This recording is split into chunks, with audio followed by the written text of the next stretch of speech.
এজন্য মুহতারাম হাজিরিন, আল্লাহ রাব্বুল আলামিন পবিত্র কোরআনের অন্য এক আয়াতের ভিতরে বলেন, আল্লাযীনা ইয়াযকুরুনাল্লাহা কিয়ামান ওয়া কুউদান ওয়া আলা জুনুবিহিম ওয়া ইয়াতাফাক্কারুনা ফী খালকিস সামাওয়াতি ওয়াল আরদ। আল্লাহ রাব্বুল আলামিন বলেন, আল্লাহ রাব্বুল আলামিন সূরা আলে ইমরানের 191 নম্বর আয়াতের ভিতরে বলেন, আল্লাযীনা ইয়াযকুরুনাল্লাহা কিয়ামান ওয়া কুউদা।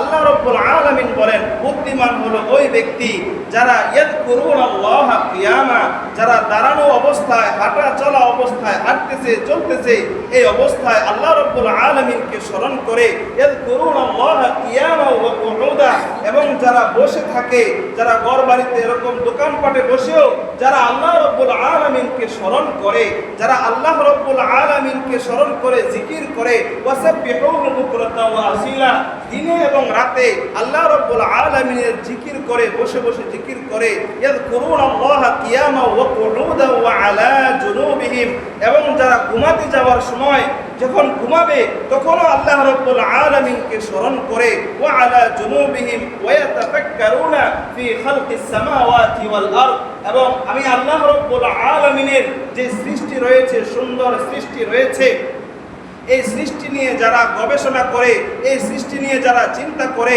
এবং চিন্তার মাধ্যমে আমি আল্লাহ রাব্বুল আলামিনের পরিচয় লাভ করে, ওয়া তাফাক্কারুনা ফী খালকিস সামাওয়াতি ওয়াল আরদ, যারা এরকম করে এবং এই দোয়া করে, রব্বানা মা খালাকতা হাযা বাতিলা, এবং এই কথা বলে, হে আল্লাহ, রব্বানা, হে আমাদের প্রতিপালক, মা খালাকতা, এই যে আপনি এত সুন্দর পৃথিবী সৃষ্টি করেছেন, এত সুন্দর আসমান সৃষ্টি করেছেন, এত সুন্দর পাহাড় সৃষ্টি করেছেন, এত সুন্দর নদী আমাদের জন্য আপনি সৃষ্টি করেছেন, ওয়া তাফাক্কারুনা ফী খালকিস সামাওয়াতি ওয়াল আরদ, রব্বানা মা খালাকতা হাযা বাতিলা, এত সুন্দর সৃষ্টি, এগুলো তো অনর্থক আপনি সৃষ্টি করেন নাই। এই কথা যারা বলে, রব্বানা মা খালাকতা হাযা বাতিলা, সুবহানাকা, এবং দোয়া করে, প্রশংসা করে, আল্লাহ রাব্বুল আলামিনের প্রশংসা করে, সুবহানাকা মা রব্বানা মা খালাকতা হাযা বাতিলা সুবহানাকা ফাকিনা আযাবান নার, আল্লাহ রাব্বুল আলামিনের প্রশংসা করে এবং এই দোয়া করে, হে আল্লাহ, আপনি আমাদেরকে জাহান্নামের আগুন থেকে, জাহান্নামের লেলিহান আগুন থেকে আপনি আমাদেরকে বাঁচিয়ে দেন। এই দোয়া যারা করে আল্লাহ রাব্বুল আলামিন ঘোষণা দিয়ে দিচ্ছেন, তারাই হলো বুদ্ধিমান ব্যক্তি। বলেন না সুবহানাল্লাহ।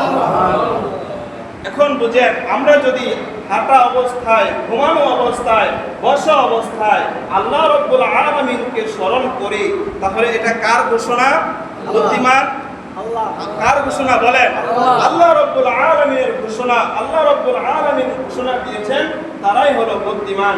সম্মানিত মুহতারাম হাজিরিন, আল্লাহ রাব্বুল আলামিন বলেন, রব্বানা ইন্নাকা মান তুদখিলিন নার ফাকাদ আখসাইতা ওয়া মা লিয-যালিমিন মিন আনসার।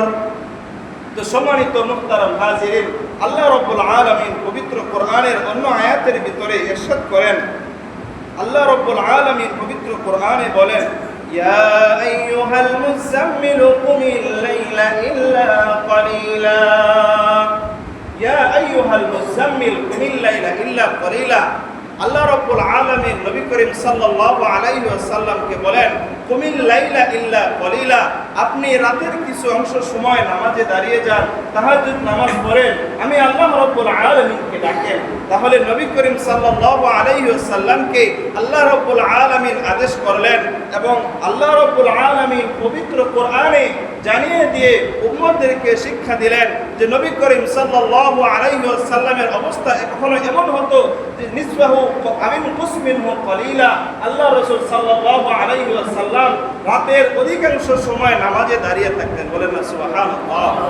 তো সম্মানিত মুহতারাম হাজিরিন, আমরা যদি আল্লাহর প্রিয় হতে চাই, আল্লাহর প্রিয় বান্দা হতে চাই, নামাজ ছাড়া কোনো কথা নাই। নামাজ পড়তেই হবে, নামাজ পড়তেই হবে। ওয়াসজুদু ওয়াক্তারিব, আমরা যদি নিকটবর্তী যাই, আল্লাহ রাব্বুল আলামিন আলামিনের নিকটবর্তী হতে চাই ওয়াসজুদু ওয়াক্তারিব, যত সেজদা করব, যত কুদরতি পায়ে সেজদা করব, তত আমরা আল্লাহ রাব্বুল আলামিনের নিকটবর্তী হতে পারবো।